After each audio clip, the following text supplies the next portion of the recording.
बऱ्याचदा आपल्या आयुष्यात काही नाती अशी असतात की त्यांना कुठल्याच नात्याच्या नावात बसवता येत नाही, पण त्या व्यक्तीसाठी एक हळवा कप्पा हृदयात आणि पापणीआड कायम राखीव असतो.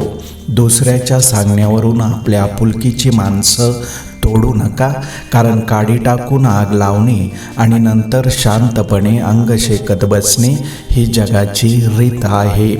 लक्षात ठेवा, एखाद्या नात्यात फूट पडली तर ती भरून काढायला खूप वेळ जातो, कदाचित संपूर्ण आयुष्य. पायाला झालेली जखम जपून चालायला शिकवते आणि मनाला झालेली जखम आयुष्य जगायला शिकवते. आयुष्यात आनंदी राहायचं असेल तर कोणालाही गरजेपेक्षा जास्त महत्त्व देऊ नका, कारण तुम्ही त्या व्यक्तीची किंमत वाढवता, पण ती व्यक्ती तुमची किंमत शून्य करून ठेवते. आकाशातील ग्रह पृथ्वीवरील माणसावर परिणाम करतात की नाही याबद्दल साशंकता आहे, मात्र पृथ्वीवरील माणसं एकमेकांबद्दल जे ग्रह करून घेतात ते मात्र माणसाच्या जीवनावर निश्चित परिणाम करतात. स्वप्न म्हणजे आपण केलेला केवळ विचार असतो, परंतु उद्दिष्ट म्हणजे आपले स्वप्न पूर्ण करण्यासाठी ठरवून केलेले प्रयत्न आणि कृती असते. कात्रीची धार गेली तर कापड एक वेळ कापलं जात नाही, पण खात्रीची धार गेली की नातं मात्र हमखास कापलं जातं. ज्याला दुःखाची जाणीव असते त्याला सुखाची किंमतही असते. म्हणून जे दिवस आपण काढले आहेत त्याची जाणीव नेहमीच ठेवा. घराच्या दरवाजाला कुलूप लावून बंद केले म्हणजे काळजी मिटत नाही, जबाबदारी असते ती चावी सांभाळून ठेवण्याची. तसंच अनमोल नातं जुळलं म्हणजे ते टिकेलच असं नाही, जबाबदारी असते ते टिकून ठेवण्याची. अंधारात चालताना प्रकाशाची गरज असते, उन्हातून चालताना सावलीची गरज असते. तसेच जीवन जगताना खरंच चांगल्या माणसांची गरज असते. स्वतःसाठी जगायला शिका. लोकांचा जास्त विचार करत बसलात तर लोक जगू काय हसूसुद्धा देणार नाहीत आणि सारख्या चुका काढून बेजार करतील. म्हणून स्वतःच्या मनाप्रमाणे आनंदी आणि मनमोकळे जगा. माणसं ओळखायची असतील तर त्यांच्या मनाविरुद्ध वागून बघा, लगेच कळतील. लागलेली भूक, फाटलेला खिसा, तुटलेलं मन आणि मिळालेली वागणूक आयुष्य जगण्याची कला शिकवते. रेल्वेचे रूळ हजारो किलोमीटर अंतर साथ चालतात, पण ते जवळ मात्र कधीच येत नाहीत. त्याचप्रमाणे कोणीतरी स्वतःचं अस्तित्व विसरल्याशिवाय त्याला दुसऱ्याशी एकरूप होताच येत नाही, हेही तितकंच खरं.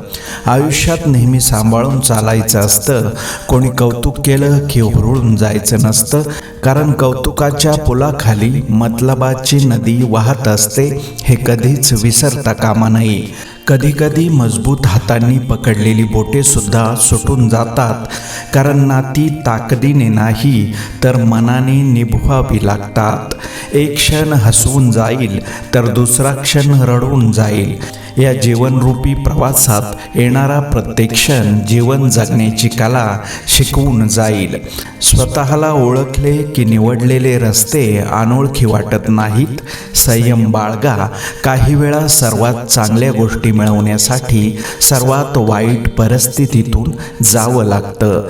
काही गोष्टी बाहेर मिरवण्यापेक्षा मनात गिरवल्या की जास्त समाधान देतात. सर्वात महानतेचे कार्य म्हणजे स्वतःचे अवगुण मान्य करणे. याउलट सर्वात तुच्छ कार्य म्हणजे स्वतःची महिमा गात राहणे.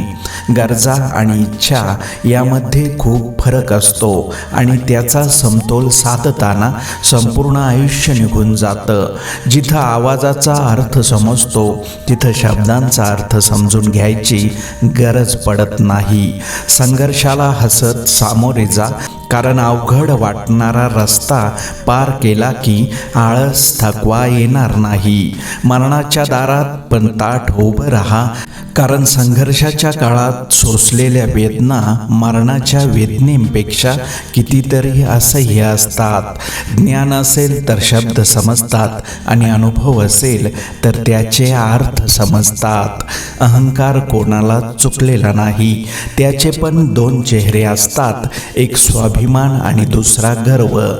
अहंकाराचं रूपांतर जेव्हा स्वाभिमानात होतं तेव्हा कर्तृत्व जन्माला येतं. जेव्हा तो गर्वाचं रूप धारण करतो तेव्हा तो फक्त विनाशाला निमंत्रण देतो. योग्य व्यक्तीसमोर व्यक्त होणं आणि अयोग्य व्यक्तीपुढे मौन पाळणं नेहमीच संकटांना दूर ठेवायला मदत करते.